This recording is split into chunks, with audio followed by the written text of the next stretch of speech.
Well, hello again, everyone. It's Nick Michalak and Steve Frazier. Hello. Continuing our Friday the 13th commentary series with the second film in the franchise. So, guys, if you have a copy of the film and want to sync it up, just hit timestamp to 0 and press play now. We're doing Blu-ray. Blu-ray. I've never seen this one in Blu-ray. Me neither.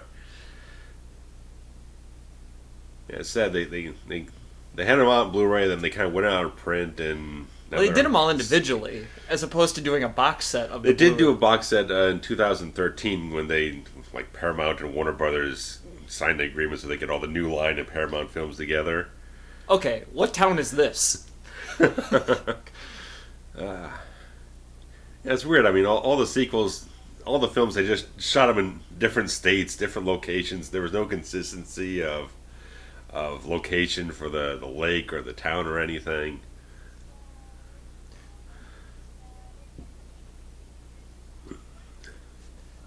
Who would want to stand in the water with their shoes and their socks and their pants and getting wet? Okay, this film goes off the rails, like, right away. Yeah. So the whole series, like, is ridiculous, right? Yeah. It's So the first film is mildly respectable Yes. as far as logic and reasoning Yeah. go. And then we're going to start this one. What are we, a minute in? yeah. And now this is Jason, right? Drone Jason, who in the last film Wearing we blue believe- jeans in town. Because according to the lore of the first film, Jason died as a kid, drowned, and that's the whole motivation for Mrs. Voorhees. Right. Now this one says, oh, he probably he survived and just kind of wandered off in the woods for the next 30 years. What year was this? 81 or 82? 81. Okay. Following year. It was just a year later. Yeah. Okay. They released it like 11 months later. Okay. Which we're familiar with. But I think... So, I did want to point out here, Yeah. sorry, I didn't mean to interrupt Hey, you. go. That this whole flashback thing, Yeah. and Friday the 13th is kind of known for this at the beginning of Yeah. the series. Keep in mind that, like, as we're watching, like, if you're sitting at home binge watching these, you go, Yeah. man, why are they doing this? But keep in mind, if anyone's not old enough like us, that there wasn't, like, a video rental market. Yeah, it might So- be not until like 84, 85 is when it really started happening. So, I mean, you've got... These people this is their refresher. This Yeah. is their reminder of, because if it was only in the theater for a month or two and you saw it, and then you have to wait a whole year for the sequel, you might not remember exactly. Exactly, yeah. And there are a lot of films that did that. The Rocky films did that all the time. Sure. And that's why you see that in that, like, 78 to 82 period. Yeah. Because sequels started getting real hot, Yeah, especially in horror. yeah. And anything that Sylvester Stallone was involved in. Look at this outfit. Woo! It's, Did she dress herself? It's like, I don't know. It's not a hot idea. But yes, again... And Betsy Palmer gets a payday on part 2. Yeah, she's got a little extra something. Not just this, later on she's got a little something going on. But, I was going to say earlier, because, I mean, we're familiar with the 11-month film turnaround. Oh, absolutely. But I as opposed to Nightmare on Elm Street, where they got a lot of effects work, a lot of elaborate sets to do and everything, a lot of condensed stuff to get done, Friday the 13th film is relatively an easy thing to produce. Well, sure, you just find yourself any old lake and any old woods. Exactly. And any old... Which is why I think these come out with a bit fairly more consistent quality than the Elm Street ones, because Elm Street, they're always trying to create brand new ideas and trying to rush together, slap together some wild new idea and whatnot. They're following a specific formula with a few variations. But right, and they can shoot this in like 3 weeks or something. The extent of the creativity is what can we have as a different kill. Yeah, it comes down to the effects guys Right. working on the film and everything. So, I mean, some of that stuff they might actually create during production or whatnot. And also, here's a way that we can actually only write a 75-minute film and and get away with having a, Yeah. we just put in 10 minutes from the last film at the beginning of this one. Yeah. All we got to do is show Adrienne King here just rolling around in the bed in her ugly green romper. Once again, hats off to Tom Savini for that. Yeah. Is this one? It's not even one piece. She's wearing a green sweater with a green plaid thingamajigger. So it's like a jumpsuit thing. Yeah, almost like overalls. And you got our stinger here to remind us of Jason. Sure. The little bit we had of him. What a beautiful shot. Yeah.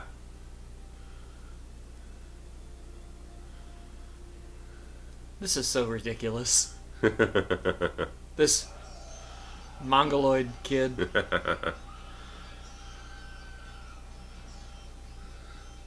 And then we didn't find any boy. And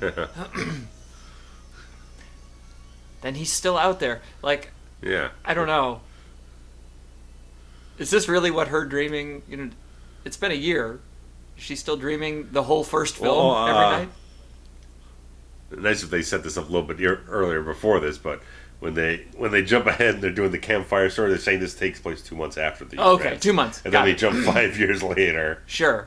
So continuity is not a hard and fast thing in this franchise. It sure would be nice if they'd put up some sort of title card that said 2 months later. 2 months later. 2 months later. So or just like August 1980 or something, just so something. What we're insinuating is that Jason stood around in the woods for a couple decades, and then saw his mom get beheaded, and then decided that he was going to take off on foot into town. And wait a few months. Then go after her. Sure. Well, he needed to figure out where she lived. You couldn't just Google people back in 1981, 80, whatever it was. You had to get a phone book. The yellow pages, yeah. So Jason had to read the phone book and figure out where this lady lived and all of her plants that match her It's a green jungle dress. in there, huh? She really does. I mean, this is there's There should be Tarzan swinging around or something. There are no plants in a bib overall stand though, like in Nightmare on Elm Street Part 5. Well,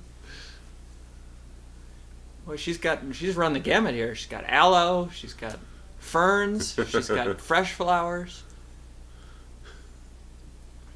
Wonder how much of that was the actual art direction. Just like, we got a house. Well, yeah, it could have. We'll just leave it the way it is. It could have just been, like some, the script supervisor said, "Oh, you can use my house." Probably.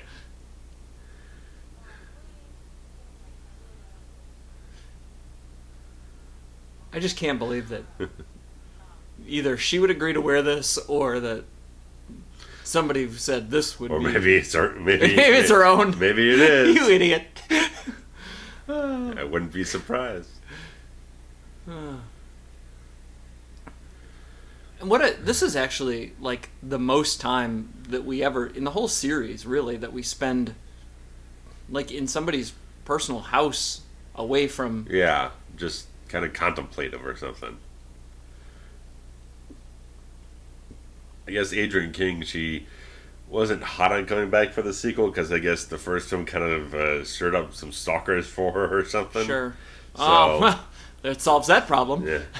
So that's why she agreed on like this opening scene, and then you gotta kill me because I'm not gonna come back and keep this going on for me. I don't know. It's so bizarre. This whole, like, who knows where this town is? Yeah. I don't remember her character ever saying in the first film where she was from, or... I mean, and you can tell by these, close-up shots and stuff that they're really trying to create tension and that something bad is... Something closed in and whatnot. Right, is right here. Slight claustrophobia of sorts of the area. Especially with the shower. Yeah. And it's the floating camera work, all that stuff, the steady cam. Make it kind of... Perspective. Playing with what you did the first film with the point of view stuff. Shot, yeah. Is that a point of view, or are they just... Is that just the film style, right? Just the objective point of view of the film.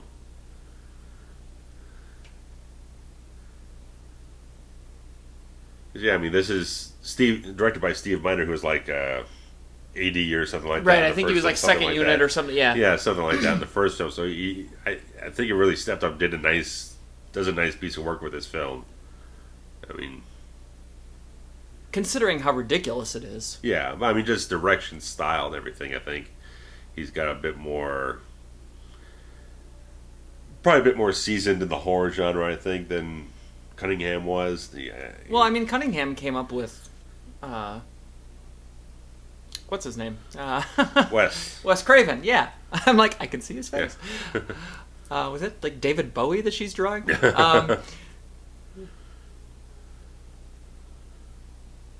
Yeah, I mean, Miner had a little like influence, like Italian horror films and whatnot. So he had a little something else going on to influence how he was going to approach the film and everything. So, isn't it crazy to think that 30 years later, like folks like you and I are influenced by this? Yeah, and you know, if we're going to sit down and write a horror movie, it's going to be, you know, a group of kids go to a camp or you know, something, and because this created the formula. Yeah, and it's odd now. I mean, you know, aside from maybe a couple of direct-to-video things, you really don't get slasher films anymore. They're not theatrically released. No, I mean, modern horror is jump scare and ghosts, supernatural stuff. I mean, shit. This is that's the operative word right there.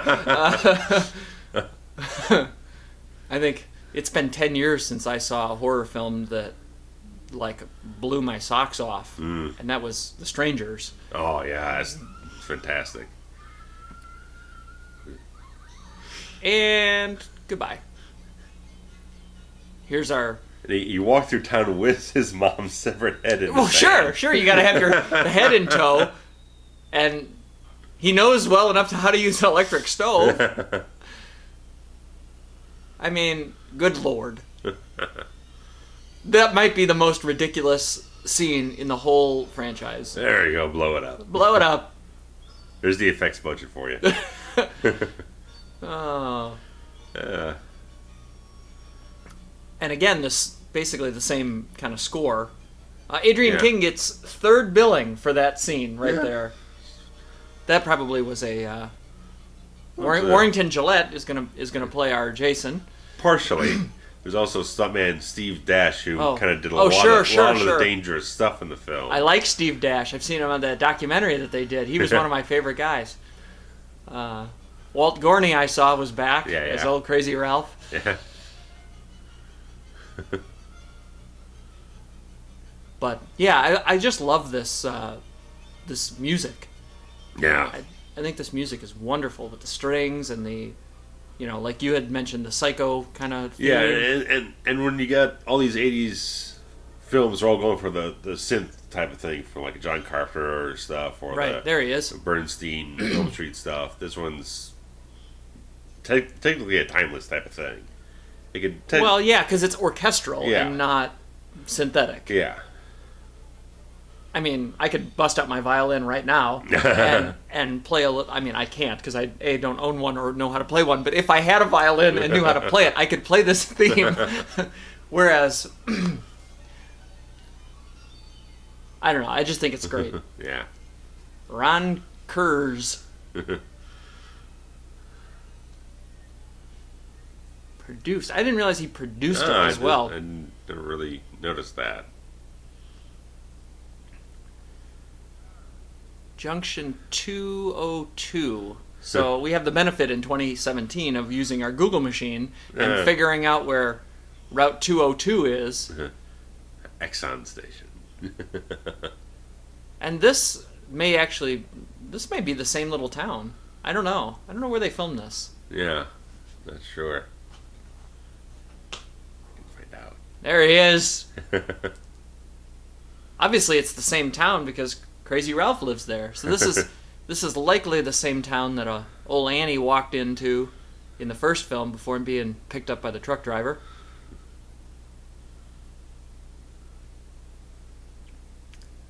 Apparently they shot in Connecticut. Okay, Connecticut. So maybe not the same little town. I don't know, but they did a great job of having it have the same feel. Yeah, they always. Most of them had a similar sensibility about them.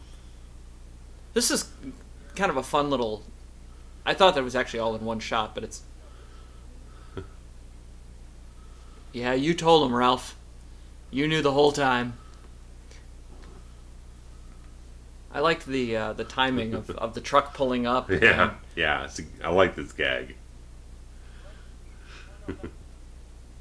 And he just looked over there. He just blew his.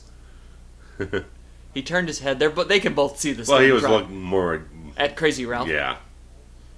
The telephone is green. It looks brand new. It probably was in 1980. Sure, it's in probably a scrap heap now. Oh, I'm guarantee you this thing isn't even there anymore. You can get ice cubes at that particular station. Good old barbershop. Not just a bag of ice. You put ice cubes right on them. Good no sell by that truck driver too. Oh yeah, man. He's got a poker face.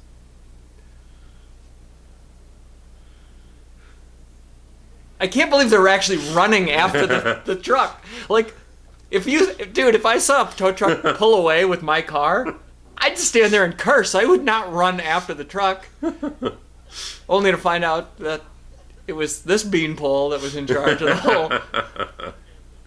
That's dude Charno, who actually went on to be a writer. Oh, really? Like wrote episodes like books or TV and movies. Like TV, like okay. episodes of Star Trek: The Next Generation or some shit. This kid? Yeah, like really? He had like a writing credit or two on a couple episodes or something. I don't know.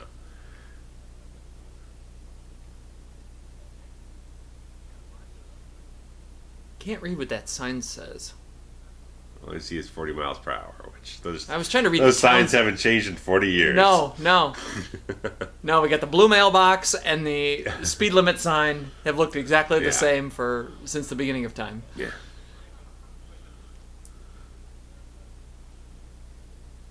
Yeah, this could literally be any road in America.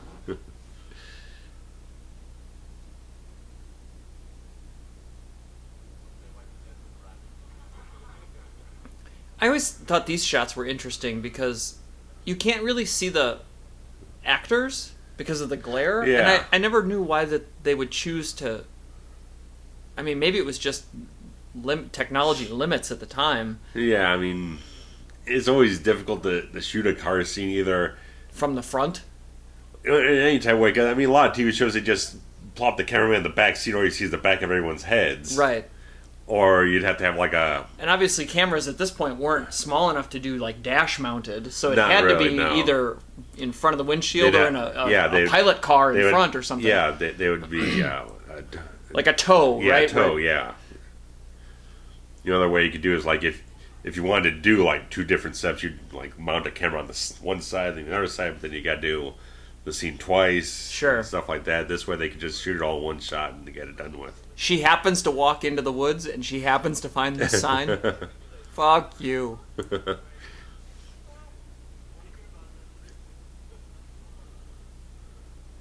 that a fanny pack? Yeah. Like a 1980s version? Oh no, it's just a little like waist. satchel, yeah, okay. I was like... Close enough, though. She's operating it as a fanny pack. The proto-fanny pack. And here's our... Oh! Welcome back to camp, sir. Yes. I guess it's been now several months that he's been, back from town, his excursion. Well, it looks like that was his sleeve we just saw in the guy in the woods. There's some classic misdirection for you. Maybe that's on purpose to make you think that it's him. Possibly. Some rather iconic stairs here. Wheelchair man. See, they were very diverse back then. Well, sure, you got to have... the disabled. We're going to equally kill everyone. Doesn't matter if you're abled or disabled. Or disabled, right. Or a dog, even. Would be fine. Hey, clothes could not be any tighter on her.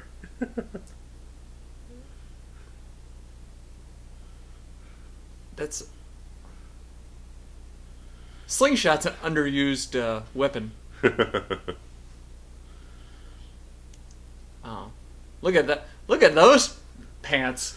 High pant. He's tucked in with no belt. God, that drives me nuts. It's very European.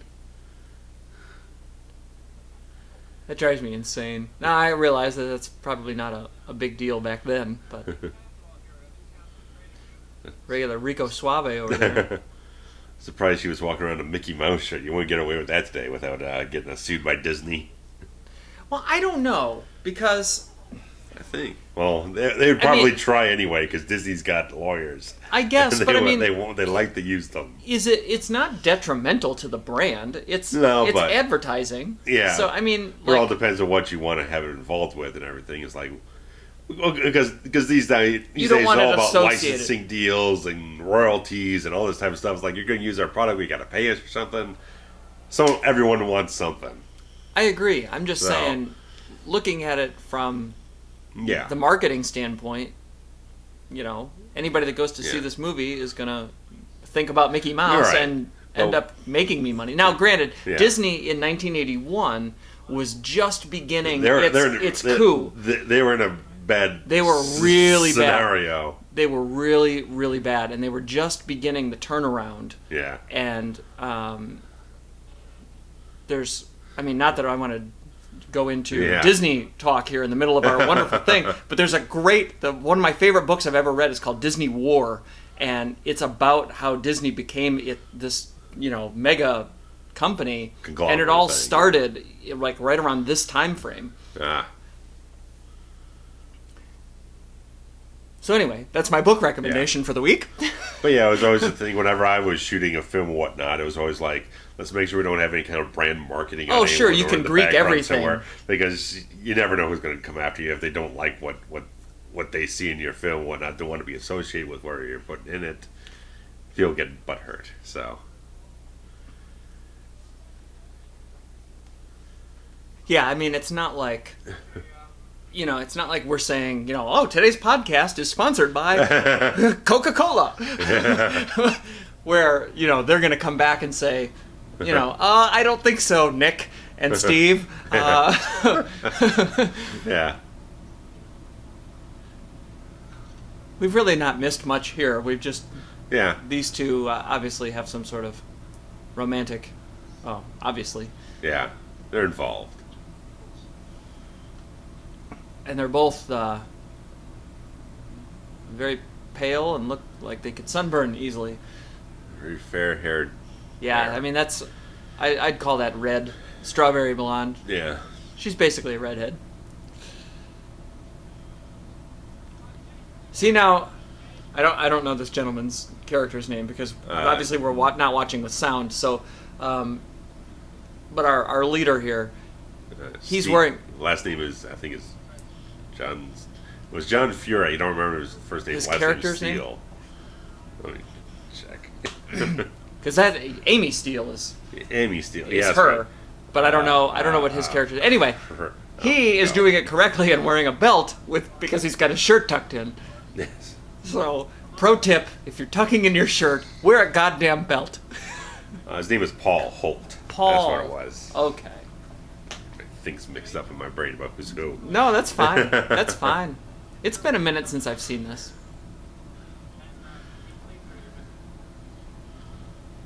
It almost looked like when he just flipped that page up, and obviously we're live here to tape, so we can't rewind it, but it almost looked like he had a page of the script on that clipboard. I wouldn't doubt it. That happens more than you think. I'm sure it does, but it looked like it was in script format. And so that would actually make a whole lot of sense because then you don't have to... You got it laying around, might as well use it as a prop. How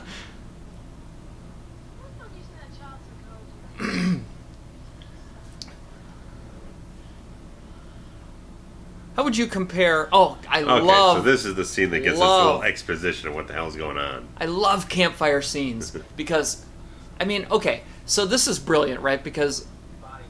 Campfire scenes are intended to what do you do at a campfire aside from make s'mores? You sit around, you tell stories. Yeah. So what better? There's not a more perfect way in a film to get storytelling exposition to the audience than sitting around a campfire. So I love this, and there's a little bit of backstory, you know, and backstory is always ooh and ah, sizzle, you know, for the audience. Yeah. And as we get to the end of the scene, I think it's both exposition for the audience, but also a setup for a gag again. And there, you know, is where he reveals it's only 2 months later. It was 2 months later. Then hold on. Oh, it's getting there. I guess everyone gets a turn holding the dog. Is that dog wearing a ponytail? I believe that dog is wearing a scrunchie. Well, this is nice. Up until this point, it was all this like nice long pushing shot and everything. Yeah, I definitely like the camera work. Yeah.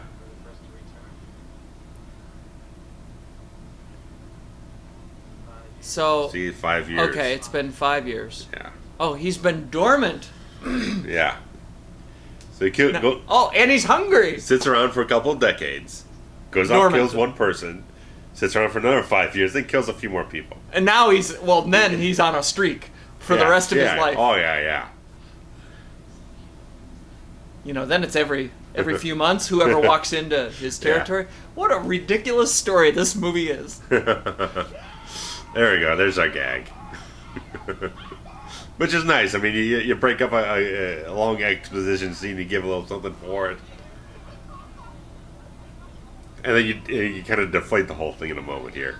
Right. Yeah, that's good. He just says, good. Yeah, and then Paul's just saying it's just a whole bunch of nonsense, you know. And yeah, I mean, it definitely sets up a roller coaster. Yeah. You know, I mean, aside from how traditional roller coasters start with the big hill, you know, we get a little bit of tension, and then we break the tension, and then as we go, each, and you know, that whole spear thing is going to come into play later. Yeah. What is that artwork up on the top right above the window? It almost looked like a mongoloid drawing of Jason. I love that this kid plays with these like they got some little old video games, these handheld suckers, which were still popular even up until the early 90s. Yeah, you know, I mean, I'd say around around the time that like the that little Nintendo thing, Game Boy came out. Yeah. That was about the time that those little handheld games started going away. Okay, we're outmatched. Time to go away. Oh, it's a hair bow, a hair tie. It's not a scrunchie. And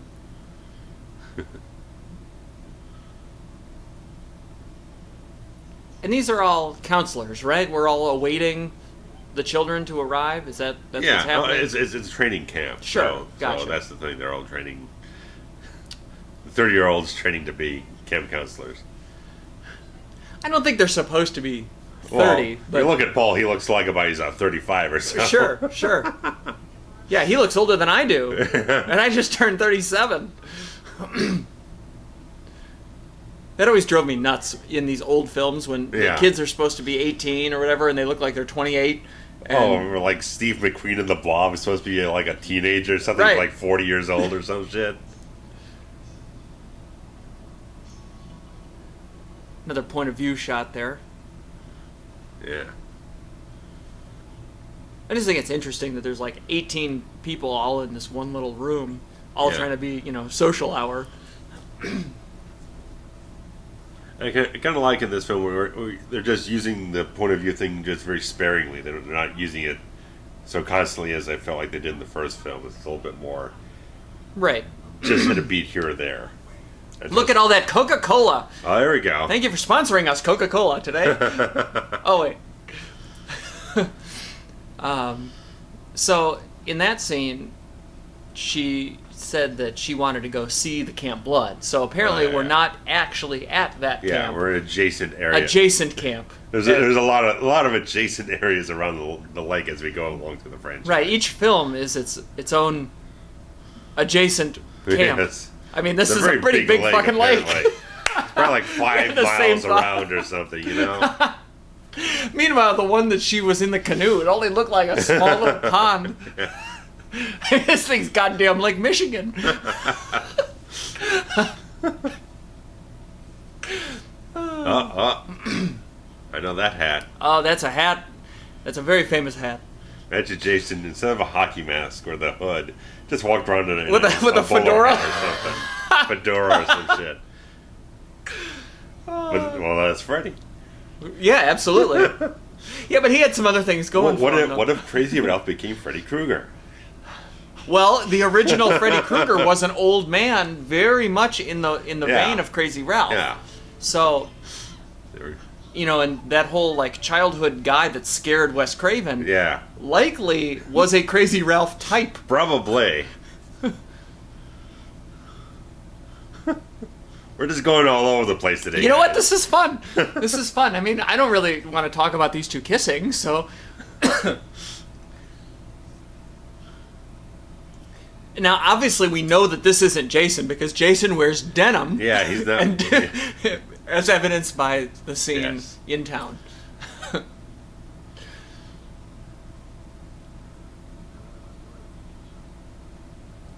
Oh, all right. These two love each other. We get it. Yeah. Maybe Crazy Ralph is Jason. Very stylish with his vest. That'd be an odd stretch of the timeline. It would be. I would be. He's kind of old. Great eyebrows though on expressive Gorney. Eyebrows. I don't think I've ever seen him in anything else. I thought I what? haven't seen him act in anything else. I want to say that he passed away not long after these films. I could be wrong on that, but he's going to pass away right now. Yes, because Jason is an expert tree climber living in the woods for the last however many years. But it's not the entire end of Walt Gorney of the franchise. He does do the in part 7. He does the opening narration for the voiceover. Okay. So they bring him back for that, but that's you can hardly tell it is. So I thought that he died before that. So he was at least alive till like 88 when he did that. Beware bears. That's a lot of counselors. How many kids are they expecting? And what's he gonna do?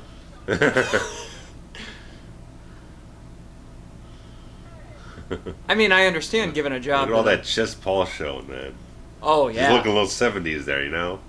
Well, 80... doesn't have like the Brillo pad chest or anything, but well, when the tall skinny guy was wearing the mask and had the spear and jumped out at the camp scene, that dude's got abs all day. But I was going back to your comment. Basically, 1980 and 1981 were still the 70s. Yeah. The 80s didn't become the 80s like till about 82, 83. 84 really is really hit like... Yeah, that's... When you think of the 80s, you are actually thinking of 84 on. Yeah. And some of these outfits, man. Yeah. And again, like you said, this may just be what they owned. Like, there was no wardrobe department, probably, on this... Minimal, probably. I mean, it didn't... Aside from, like... 10 tons of... money on like, we need to have 4 shirts because this guy's going to tear up one, or have, that kind of thing. Like they'd have these days. What now? You have a friggin' semi. Yeah. And this dog has a side pony. There's our denim. Stylish new denim, it looked like. And then the hot dog match. Oh, God, that's beautiful. It's beautiful. I mean, it's stupid, but it's beautiful.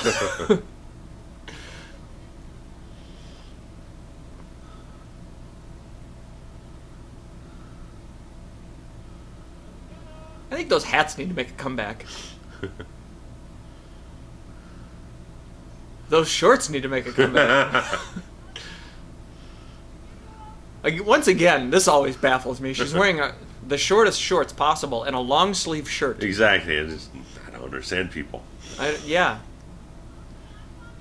I mean, I see it all the time in this crazy Chicagoland weather. People wear shorts and a hoodie, and I'm going, who are you? Make up your mind. Which, are you hot or are you cold? I mean, she's got the same thing going on. She's wearing pretty much a sweater there. I mean, I don't know. This doesn't make any sense to me. Like that she's walking around with a chainsaw. We have to sell the chainsaw. Well, we gotta have potential. Gotta keep that in mind. You gotta drive it home. It exists there. Right, because anything that could be used as a weapon has to be strategically placed so that it might come back later on.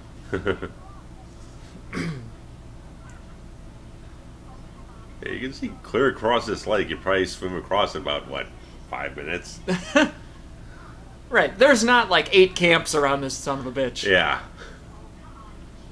Like, wherever they are, they could probably see the very beach where, Voorhees was beheaded. Voorhees was beheaded.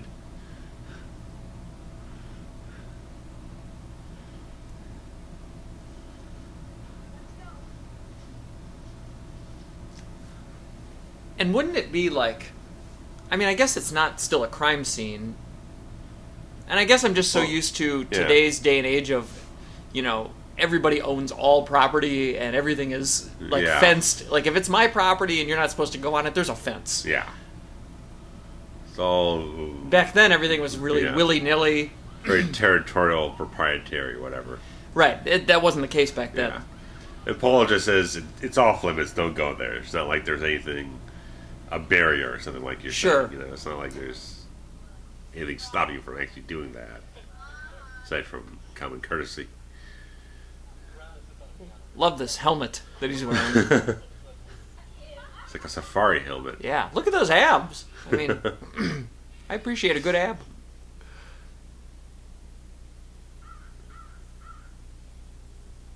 It's funny, this guy's dressed like Kevin Bacon. Yeah, it looks a little bit.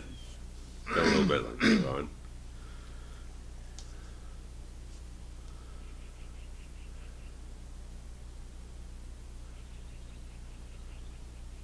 They're just off. I mean, this sounds pretty cool. Like, I'm not gonna lie, if I was at a summer camp and there was an adjacent property with no barrier where there was a horrific murderer, you'd be intrigued. I'd want to go see it.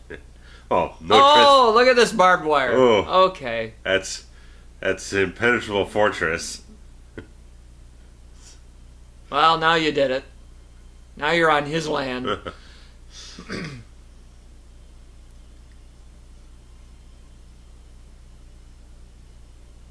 was trying to figure out what the white splotch was on her shorts, but I think it's the pocket, actually. Like, the side of the short is cut away, but the pocket is still intact. Something weird, yeah. Bratty freaking clothing. I'm very observant when it comes to clothing. I don't know if you've noticed. Oh, look at that. There's Muffin. Ooh. What do you mean it's too mangled to tell? You were just holding the prick, like last night. And why is he there? just patrolling? I guess so.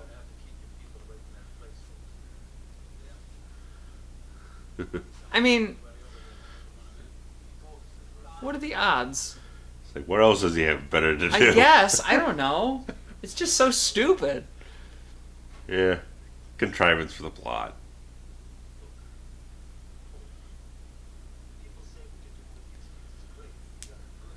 What good is a globe doing sitting on top of the refrigerator? I don't know. I don't know what you need a globe for running a camp counselor training camp. Just art direction. I guess. I get into art direction. I always thought that would be a fun... set decoration would always be a fun area for me. Yeah.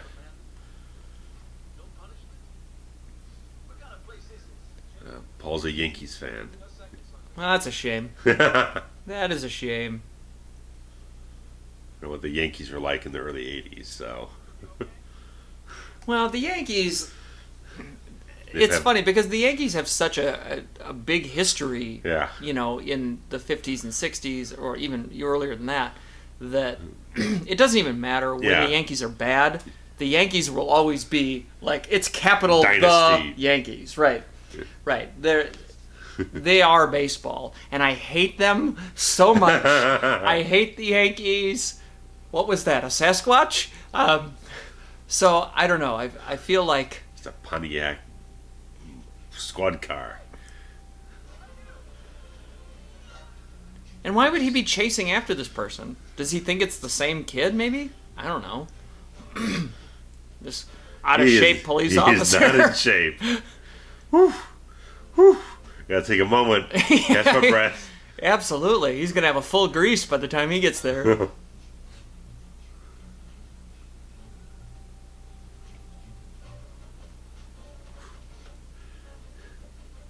This is funny. Great camera work, though, too. Yeah, yeah. When you consider the fact that he's ducking and dodging through trees and branches and, rocks and whatever, there's also a cameraman doing that running alongside of him. And if the cameraman is looking at him... He ain't looking at his feet where he's stepping. Right. So how is he not running into trees and such? So I definitely applaud this. Yeah.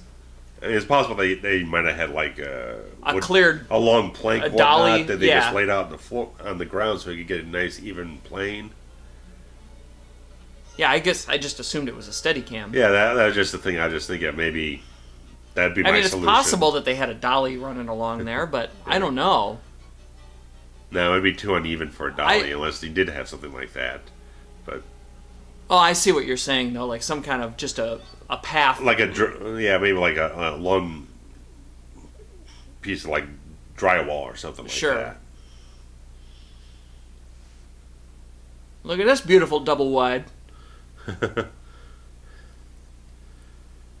Definitely looks like he made it himself. Oh yeah. So that's cool. And I guess this gives the most credence to the backstory that we've seen. It's a decent amount of thought put towards it. Yeah. Right. I mean, I don't know who would have taught him how to construct a house. And where this house this shack, whatever, doesn't ever shows up again. No. So.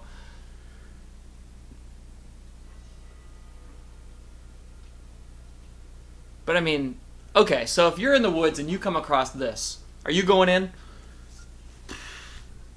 We're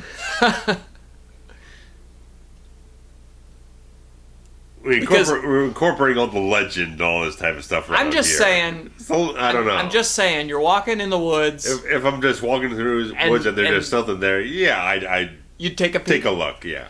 Yeah, I think I would too. Yeah. I would too. I'd be scared out of my mind that somebody was in there. Yeah. And I'd be a little trepidatious. Some wino or whatever. Curious enough to take a peek here and there.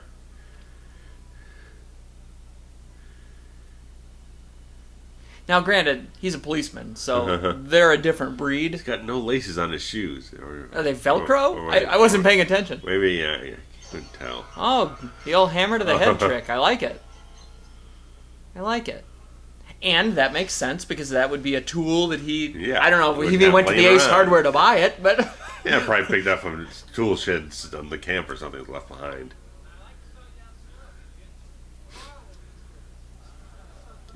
So... What do we have a feast going on here? He's got a nice red and green outfit going there. Yeah. Nice rainbow suspenders. I like the rainbow. Guy. This gal in her short halter top with no bra. She just doesn't want to have to wear clothes. No, she would definitely be naked all the time if she could. And that guy has some what looks like maybe coffee, but it was kind of red. I don't know. That's weird. I like these two. I think that they're very cute. Yeah. Together. I think they have good chemistry. So. And it's funny, like this gal here, this blonde, we never see some of these people ever again. I kept staring at her. It's like, I don't remember her anywhere. Well, if you recall... She has like the black guy with the suspenders. He ain't got no fucking lines. No. And if you recall later on, many of them go into town. Yeah. Exactly. On an excursion. That's where they're going now. And so all of those people live. Which is different for the franchise. There's a whole group of characters you meet that don't get killed. Right. Because they just go off and do their own thing. They go away and all these poor saps who decided to not go drinking. They get a little frisky. Right. I mean, okay, so now I'll throw another one at you. You're at camp, whatever. Are you going into town? Are you on the truck or are you back... Relaxing. I'm going into town. You're going into town? I'm going to town. I think I would have stayed back. By this time, I'm probably tired of getting bitten by mosquitoes. Okay, this is good. So, as much as I like going into town... You go into town, there's some blues band playing and everything. That was a good time. I think I would have stayed back. Yeah. You would have lived and I would have died. Oh, well, that's your fault. Well, I didn't... Hindsight's 20/20. I didn't know. How would I know? What if I get to, like, mess around with Halter Top Girl? Oh, well, that's your choice.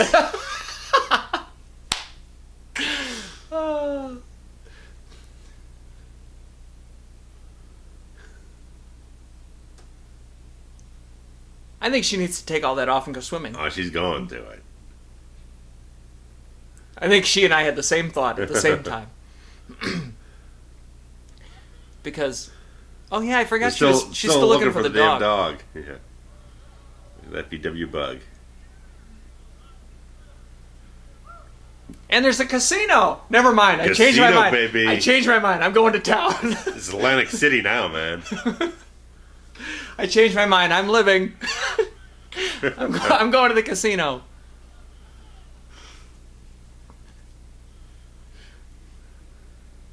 Although, hindsight being what it is, hanging around right here with her, and that might have been worth. I'll take my shot. Somebody lives in this film.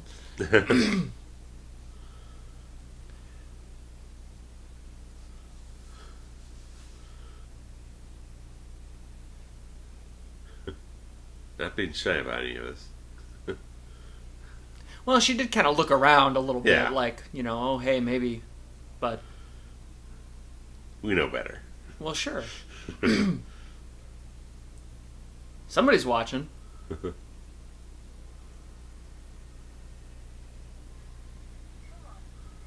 That's an interesting cut. We're back to our arm wrestling competition here.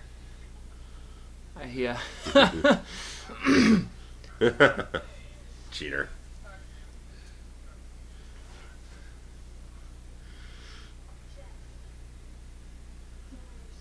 The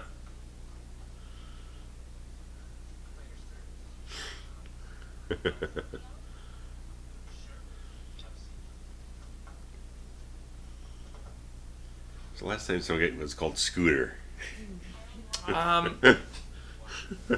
Scooter was the gentleman that just went upstairs? No, he was calling him Scooter, the guy in the wheelchair, which I don't know. I feel like because somebody called somebody Scooter earlier on. I don't know if that's just a something they threw around back in the day or what. I don't know if that's his character's name. Is that like a shot at him being in the wheelchair? I don't know.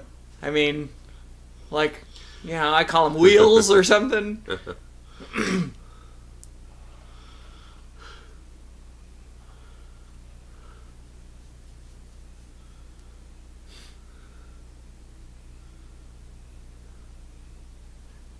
Well, that's not Jason. No, that's Leering Scott. Oh, damn you, Scott. Yes.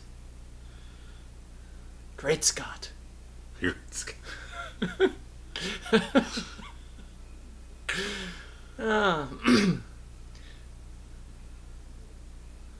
It's a tale as old as time. The old grab the clothes so that the nude person can't put them back on. Fortunately, that's never happened to me.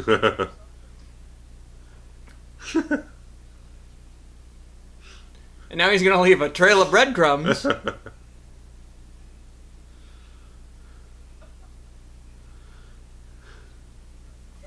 He would be arrested in 2017 for this. Oh, yeah. He'd be, God, the 80s were such a simpler time. He'd be on a list somewhere online. Get my meeting. We'll learn this bullshit. It's like a Bugs Bunny cartoon. Yeah, I don't know. I mean, who would set up? I've never known one of those traps to actually work. No, I don't. And you just step it into somehow. Right, it knows. Again, Bugs Bunny. So, and who would actually set this trap up? I mean, he thinks it's Paul. Yeah. But why? It might be Jason. Why would... I don't know. I mean, I guess maybe to catch an animal for food or whatever. Jason, he's a crafty gentleman. That was a fun little. Well, yes, that's true. That's a nice little cut. Yeah, I like the transition effect there. Yeah, that was fun. The tail and the lens. I mean, at least she had an easy target. Yeah. Hey, walk by and hit the camera. How many times they had to do that? Oh, I don't know. I mean, maybe just once. Who knows? As they say, usually it's like you're the first take or the 50th take. Right, one of the other. Okay, so You should be passed out. Just I now. have some issues, and I can't be upside down for more than like 2 seconds before things start going real bad. So, yes, I really actually feel bad for this gentleman. Oh yeah. In this scene, because even if they, shot it once or whatever, then, he still had to be upside down for the duration of the shot, let alone, the setup and everything. Yeah. I mean, I imagine between takes, they probably just had someone lift him up or something, maybe. But right. Obviously, I mean, still. Right. You got to set them. But I mean, lighting right. They went out the shot. I would have been roll film. Right. Oh man, I'd have been passed out. I'd have spent the whole time trying to do a sit up. Yeah. Oh yeah. Now, in my opinion, there would be blood draining from him. He's upside down. You'd see something dripping down. He would be. Yeah, I mean, the most there is down his sleeves, which is unusual. But and there's another interesting where you see the scream, but you don't see the kill. Some might. Where can I get that shirt? Yeah. I'm sorry. Go ahead. But I mean, some might say they would want a shot to linger on the gore or whatnot. But I kind of like how they're just kind of like a little bit kind of snappy with it or whatnot. I feel like it's more realistic. Yeah. She comes across she freaks out, she turns around, she sees the bad guy, she screams. Like, that's how it would go down in real life. They're keeping the edge going for the film and everything. Like, they hit the moment, they move forward, but they still have that lingering thing moving on to the next moment of the film, so it keeps a momentum and a tightness to the film and everything. I mean, compared to the first one, this one just does have much more momentum. The pace is so good. It's so much tighter.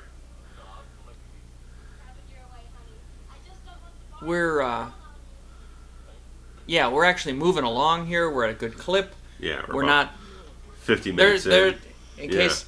Okay, if you notice in the back here, there is the coveted Kiss pinball machine, which is it is the holy grail of like Kiss collectibles. And I mean, these things go for like $10,000 if you get them in good condition. People, if you go to eBay right now, you'll see people selling just the back plates, like parts for Kiss pinball machines at astronomical. Yeah. I mean, Kiss has branded everything in the universe, like 9,000 licensed products or something, from caskets to condoms, but the pinball machine is still like the holy grail of all collectibles. And here was one in mint condition that was probably just happened to be in this bar. Absolutely. And if any of these people knew, and in 1981, Kiss was kind of a joke, and so it was like Creatures of the Night album, which is a good album, but it didn't do much for them.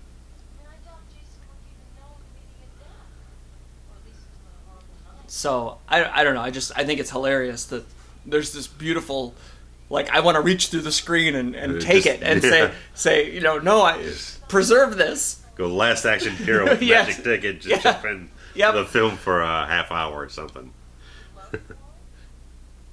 There's also a Kiss pinball machine in one of the Sugar Ray music videos. I don't know exactly what song it is, but I know that like somebody's playing a Kiss pinball machine. I noticed these things. Yes, you do. What is the other one? What's that other one that's back there? Okay, yeah, it's like FO. I don't recognize it as being like a branded, like a popular. Obscured, I can't tell.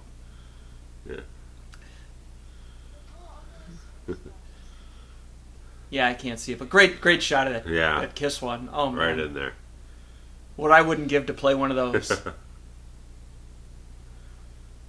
Did you see what they were drinking? I know they're green bottles, but I wasn't really paying attention when what's his name said he was collecting the bottles. Well, we'll go back to the scene in a little while. Maybe we'll see. that kind of stuff fascinates me. Like what, and obviously at this point it's not intentional, so it just happened to be, whatever was at the bar.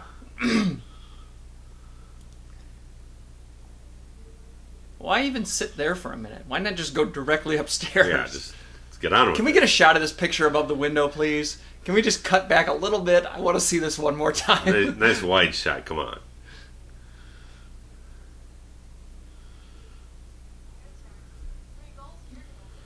I like that she's kind of being the aggressor in this relationship. Oh, yeah. And he's completely naive. Yeah. I don't know. I don't really buy it.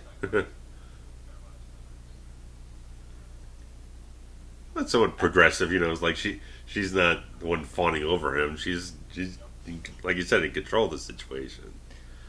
Yeah, I just feel like she's confident. So, which is saying these films don't tend to get. They get the inverse of that. People view it as like it's demeaning women. They're getting slashed. They're being diminished and whatnot. They all have feminine heroes. Typically, they're portrayed as the strongest characters in the films. Yeah. More often than not, the guys are the dumbasses. Absolutely. Absolutely. Because the other ones are just like, sex. Let me have some sex. Right. And then they die. Right. At least the women tend to have enough forethought to run away. Or stand up to the bad guy. Yeah. Like, I mean, aside from the one guy in part 8 who decides to fight Jason head on. Boxing guy. Julius. We'll get there, maybe. Oh, maybe not. I don't know. long way off. We're getting ahead of ourselves. I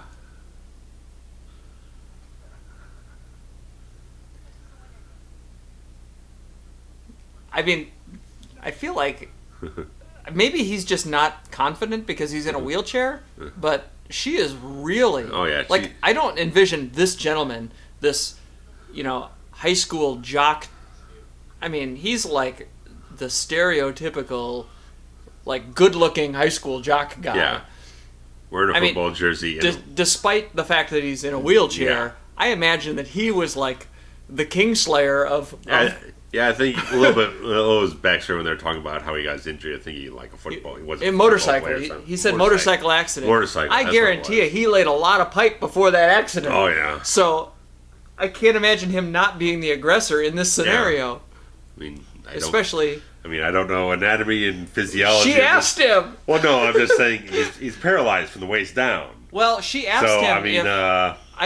They had a conversation about that just a minute ago, and he kind of implied that things were still in operation. Function. Okay. I don't know if maybe he doesn't feel it, but yeah. I think physically things still work. So that's good for her, right? Yeah. Oh, let me go with the chocolate brown. Oh, no, thank you. She took off the black lace to go with the chocolate brown? No, thank you. You think that's an upgrade, lady? No.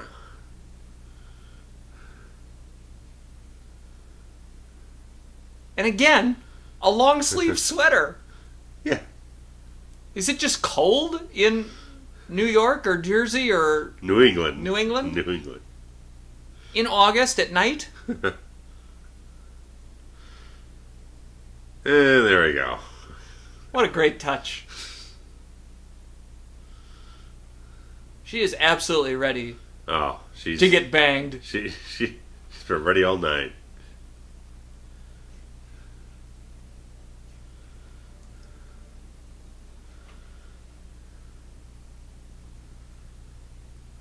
I don't know how this scenario plays out, but how it would play out if they were not murdered. But yeah.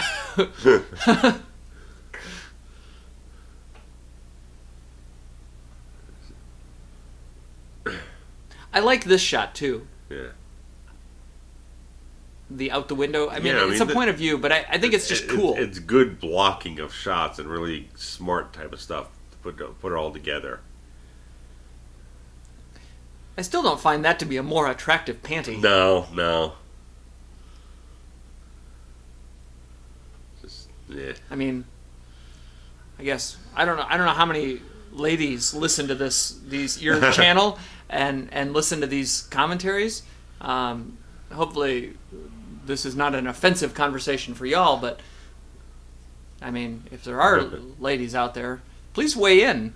Actually, I'd like if anybody's listening to this, comment on the video and tell us which of the two panties you like better. The chocolate brown or the black ones that she took off. I'll set up a Twitter poll. Yeah. I want to know. Because obviously she thought that the brown were the better choice. And I'm saying I disagree. And you are as well. I don't know. I'm curious to see what the listeners would pick. So this is the panty poll of Or Coca-Cola. Oh, it's everywhere. Matches his shirt. Okay, this scene has always angered me since I was a child, because this point of view from behind is obviously intended to be like a Jason point of view. But they keep switching back and forth, and he's not there. Yeah, and then he's suddenly there. Suddenly he's there, and I just, like, I understand why they did it this way. For creating tension and... I mean, aside from that element, I think this is, tension-wise, well done. You got the ambiance of the storm and everything. You got the music coming in. And this is one of the greatest visuals. Oh, yeah. Like, of all time. Again, another thing that made the series unique, it had those little, like, flash frame things that went in there. They had such a unique identity amongst all the other slasher films. Despite as much as everything else tried to kind of like copy off of it. Right. It never really got the same style of things. You know what else I just realized? In both the first film and this film, the people were actually allowed to finish having sex before they were murdered. In the later films, all they had to do was, like, get ready for the sex. Yeah, take a shirt off and then you're dead. Here they actually got some closure, which is good. Yeah.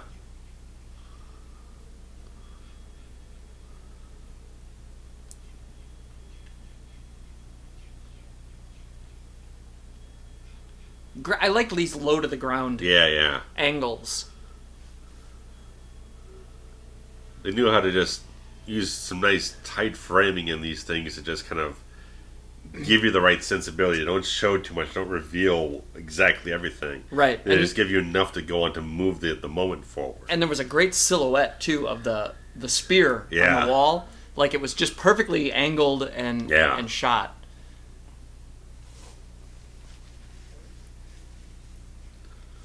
Like I said, Miner took so much inspiration from like Italian horror films and everything. They just he had such good stuff to build upon. What a beautiful, the spear through the bed. Yeah, I guess obviously all these films had some cuts made for MPA and everything, and there was some extra footage for this film, like the spear kill there and everything. That got chopped out. Yeah. No pun intended. Okay, so Ginny was drinking a Heineken. That's what I figured. But this, I thought so too, but Paul's pile was not Heineken. Huh. Maybe he was wearing maybe a Bud or something. Well, it was also a green bottle, and I don't know enough about beer to know what other bottles came in, or beers came in green bottles. Yeah, I don't know.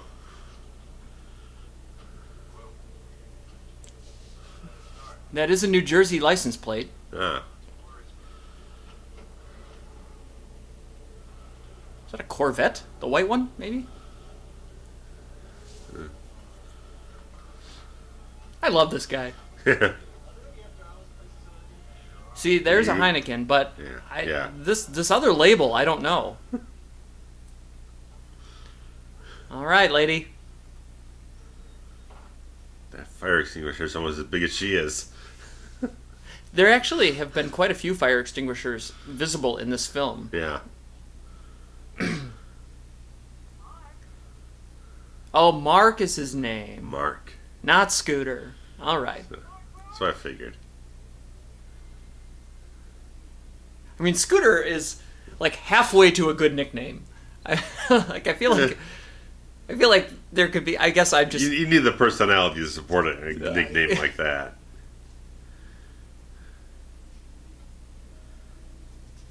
This is a nice bit too. Who just walks in to a room like? Like, I don't know. Like, I kind of would have just assumed. At least knock first. Yeah, something. Something. This, in my opinion, might be the scariest scene in the whole movie.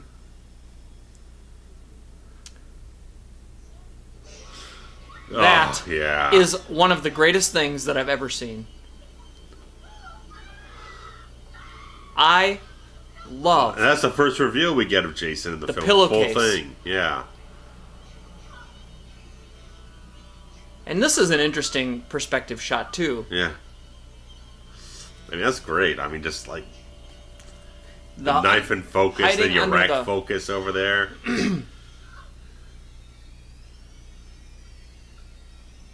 Yeah, I just think it's a really well crafted film. They know what they're doing, know what to reveal, when to reveal things. It would have been know how to really shoot the hell out of it. Actually, what would have been the best thing of all time is if this wasn't associated with Friday the 13th, the first film, and they just created a killer in the woods, and called it something else, and then. Not because the backstory is what makes this a bad movie, and the incongruity with the first film, right. The actual killer and the murders and the counselors and all that, it holds up. It's good. It's one of my favorite films in the franchise. Ooh, I don't know about that. I mean, aside from those issues, I mean, just the fact that I think it's we're gonna get into some that are just. Oh my lord! I mean, I think just in the way again how they execute the tension and build the scenes and keep the momentum going. That's why I like the style of the film. I guess I just like sizzle. I mean, by the time we get to part 5, there's 35 people that die. Yeah, and I love that. I mean, just on a horror film level, I like the atmosphere and the tension of this film. Agreed. That this one is actually. As far as, like you said, a story and pacing and, tension. Yeah. It's actually up there. It's a tightly put together piece. Yes. I just think it's dated. Like, it doesn't... Oh, it's dated, yeah. It's definitely of its time. Where I think some of the later ones are, you watch it and you go, okay, this holds up as just a fun slasher film. Yeah. But you're right, as far as technical goes, and filmmaking style. If you're looking for something that has the put on late Friday night, nice and quiet, whatnot, and you put this on and get a little tension, a little bit scare, whatnot, this one is effective. Effective is a good word. Yeah. I'm telling you. And this thing here, I mean, like she's aware there's someone in here. She can't see it, then it just pops up out of there and everything. I mean. That's good stuff. And this whole, pillowcase over the head thing, god damn, that's scary. This is scarier to me than any hockey mask ever. Oh, yeah. I mean, it is slightly stolen from The Town That Dreaded Sundown, which is slightly based on a true story. Okay. Of a killer in the woods in a mountainous region. Wearing the same hood. Which is a film I probably should have watched by now, but okay, so they made it was a film done in the 70s, right? With the same look to them, and they made a remake version of it. Yeah, there was. Okay, so I put on the remake version, and not realizing that it's meta, like the people in the film of the new one are aware of the film of the original one. It's weird. That's bizarre. It opens with them watching the original one at the drive-in. And I'm like, okay. It doesn't make any sense. I need to watch the old one first. And I never have. But anyway, I feel like in the later films that we're going to get to, it's not about being scary. It's more just about, let's show some slasher kills. It's the spectacle. It's the fun factor of the film. So. Right. Whereas this one, there's an actual bad guy, and there's actual chasing, and you're afraid of him. Yeah. You know, and it's kind of like the Nightmare films, I guess, in that by the time you get to the third or fourth one, you're actually kind of rooting for the bad guy, and you want to see him do his thing. Yeah. It's interesting looking at this film in retrospect to the rest of the franchise. This is Jason played very differently than how he would even in the next film, where he's a lot more of a confident, sort of patient, cautious stalker. Yeah. This one, he's a little bit more rough and tumble and everything. He definitely shows a human quality to him. I like that. Where he's just not like superhuman. Well, yeah, I was going to say, at this point, he's still just a human. He's just a dude in a mask who's just killing dudes. But he's big and he's opposing and capable. I remember this part playing in like a car commercial, like in the early 2000s and whatnot, about like some or his transmission's not working or some kind of car commercial or whatnot. I don't remember that. I just flashed on it. What a great scene! Like the lighting on this scene is beautiful. Yeah. And how scary is that? I have actually been in cars where I was afraid that a pitchfork and a hand were going to come through the roof.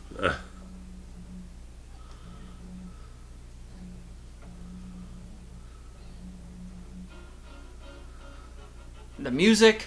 Yeah. I mean, this whole, like, she's going to duck behind the tree. Like, I feel like it's real. Like, this feels it's real to me. Yeah. And, I mean, I love how he's just going to appear slightly into the frame. Yeah. And that... Yeah. Oh, God, it just... And then she kicks him in the balls! How real is that? Yeah. Nobody ever thinks to do that in the sequel. No. I mean, dude's got a dick. Kick him in the dick.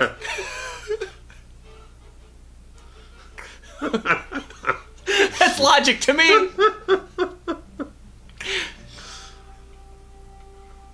Oh, good. Car's locked, of course. The McDonald's cup that's a McDonald's cup on the dash. Styrofoam. It hasn't. It's still intact today. Look at this. Beautiful. Yeah. Just out of frame. Yeah. You just have to play it like that. I mean, you don't have to get too complicated. I may have underestimated. I mean, I've seen this movie at least 10 times. I may have underestimated this film. Maybe it's the Blu-ray. Maybe it's because we're watching it in Blu-ray. I don't know. I don't know. I think that by the time that I started watching these films, there were so many, and I was in a video rental store culture that I was binging and doing marathons.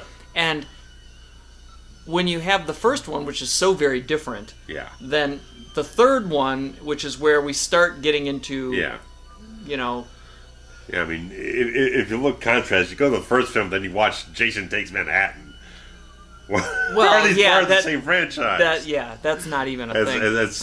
You see the stark evolution or de-evolution of some of the films. I love having just the tines of the pitchfork in just at the top of the frame. Yeah. I guess what I was getting at is that, you know, the first one you kind of treat as its own thing. Yeah. And then, because it is, and then the Jason era begins. And this in itself is so different than what we would get just even by the next film, and then for sure by 4. Yeah. 4, 5, and 6 I feel like are almost one film. Yeah, because it follows the Tommy Jarvis arc. Right. So I feel like this kind of gets lost in the shuffle. Yeah. Because again, he doesn't have the hockey mask now, so people kind of brush that aside. They just look at. Well, right, and it doesn't have all that. Have all that big of a body count. Yeah. There are at least now 2 kills where we don't even get to see the kill. Yeah. It's implied. Yeah. But I also like the characters in this film. They do a nice job building characters with Ginny and Paul and she just pissed herself. How great is that? Yeah. I mean, how many times you see that in a horror film? again, realistic. Absolutely. I mean, they probably asked themselves, what would I be doing in this situation? I'd probably piss my pants. Let's throw it in the film. Because it makes sense. What an ugly blanket. This is nice, too.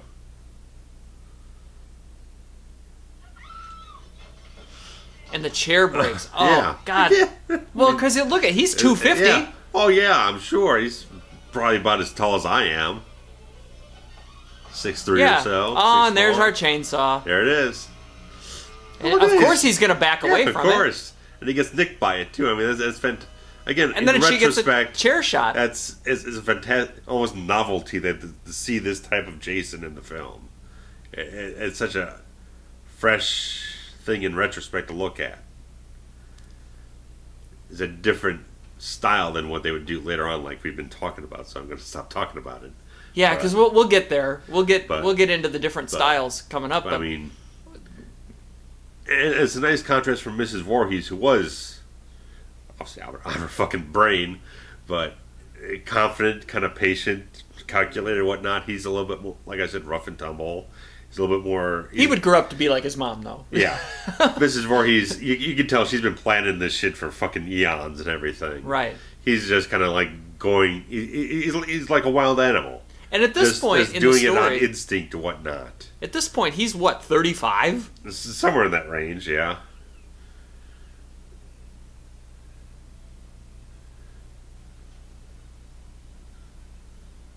This is nice because we've set this up earlier. She thinks it's some kind of salvation. We know she's now more in the shit. And look at him running through the window. Oh God, it's so beautiful. Fucking brilliant. I've always loved that shot. It's brilliant. Simple brilliance. You don't let her breathe for too long. That's the good thing. Right. They didn't do a false finish where you're like, oh man, she's safe now. And look at this. Yeah, the cop and everyone else. Well, the cop makes sense because he died there. I think Holdertop Girl's there too. Because she was trespassing on his property. Yeah. The one dude's Rico Suave still hanging from a tree. Yeah. I think I cut him down. Wouldn't bother. The head is a little. Yeah, the physical effects are, of course, Tom Savini's top of the line guy, but I mean, they're not as good as the first one. Well, I don't think he did this one. No, he doesn't come back till part 4. But they're not as good. They're still good. They're just not, yeah. They're just not. Well, and they're really not incredible effects, but they still serve the thing, and they don't take it that far out of it. If there's something like mummified the throat Betsy slash Palmer here, might be the biggest. Yeah. Effect. Yeah. Oh, the head cocked to the side. Yeah, just, the body language is nice. How they just know how to do that. Betsy again getting a paycheck. Yep, there you go. Which is nice. I love that pitchfork kind of, or not. What do you call that thing? That pickaxe. Pickaxe. I like the pickaxe. Yeah. It's interesting though that in the cover art for these re-releases, actually maybe even in he's holding an axe. Yeah, an axe for part 2. He never holds an axe in this film. No. Never once. No. And most people just gravitate towards the machete, but I like when he pulls on an axe. So he feels like he's really fucking pissed off. The machete is so cliche. Yeah. He doesn't use the machete as much as people tend to stereotypically think he does. Agreed. Not until like 6 and 7, I feel like is... Yeah. And how she would have the wherewithal to come up with this scenario in the moment is beyond me, but... Well, because we did have the story laid out from Paul earlier around the campfire about his mother and all that type of stuff, and how she got killed and all this stuff, and this would be Jason and still kind of pining over his mom. So, I mean, they do lay the seeds into it to have that swirling around her brain, which encounters this scenario. And here comes... Where did he come from? Took him a while to wake up. He's almost as big as Jason, which you don't tend to see either. Yeah. Well, it's funny because when people think of Jason, I think they typically think of Kane Hodder, who Exactly. doesn't come around for another 6 films. Yeah. And that is a big bastard. I've met him. He's I've giant. been in his presence before. He is giant. We'll talk more about him when we get there. Yeah. But, I mean, typically, they just had these big old stunt dudes. Yeah, I mean... And who were, the Jason character was usually bigger than everybody. But like you said here, he's... Yeah. I never really cared for this kind of, let's recreate the slow motion head chopping or whatever. Yeah. Especially when it's just like in the shoulders. Like, it's not. I mean, they know they're not going to kill him. They know they probably. Right. We're going to build a couple more films out of this. Maybe even not, though. I think they just wanted the gag at the end to match the gag from the beginning of the first film. Yeah, because they also do the dream, implied dream bit or whatnot here, but... So that may have just been a device so it's... for that. It's not, basically saying it is not as executed as well as the first film, because the first film was meant to be a definitive thing. Right. This one, they're probably allowing ambiguity to seep in there so they don't have it closed off. I definitely like that they don't show him here. Yeah. They pulled off the hood. They both reacted. Yeah.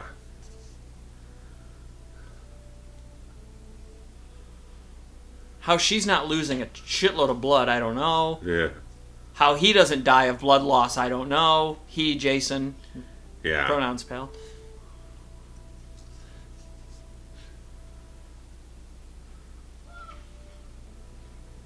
This damn little pot or puddle has gotten more screen time than that black guy in the rainbow suspenders.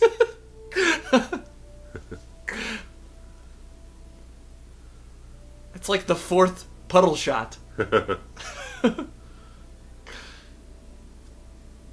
Nobody's come across the old Scooter at the bottom of the stairs, huh? Nope.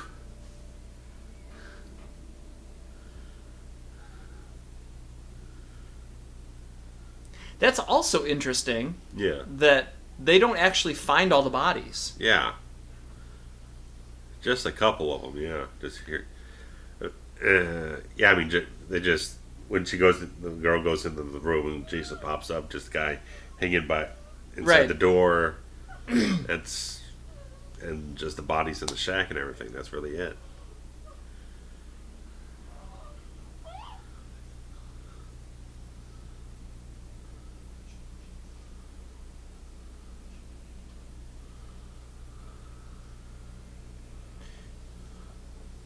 It's a very interesting set decoration for this room, too. Yeah.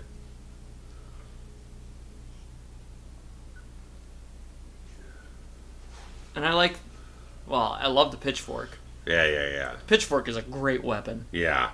Underused. Absolutely. And he's just got the handle. Got the handle. That's funny.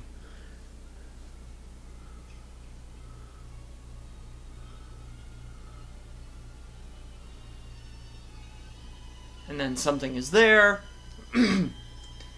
And we get there. Jump the gun. How it's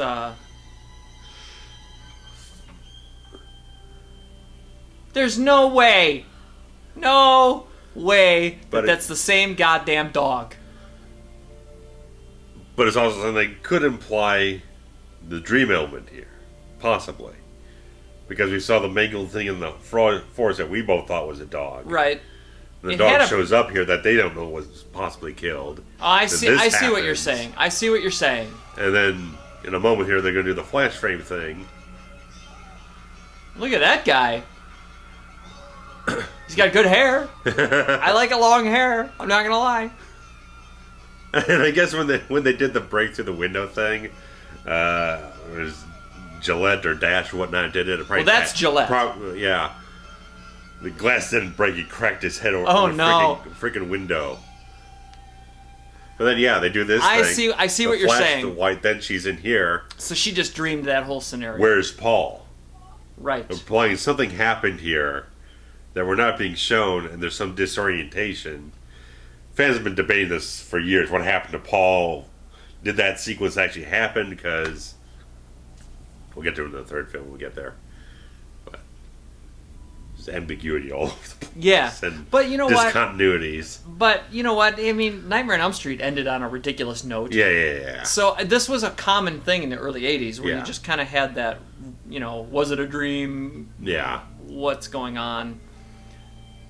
I mean, it allows the audience to talk about the film afterwards, like what happened there, Much like we're what's doing. going on. Yeah, I guess there was I don't know if the footage actually exists. Like eyes opening. The eyes were supposed to open or something like that. That'd be dumb. That's too much. That's ridiculous. It's way too much. That's utterly ridiculous. Yeah, so I'm glad they never.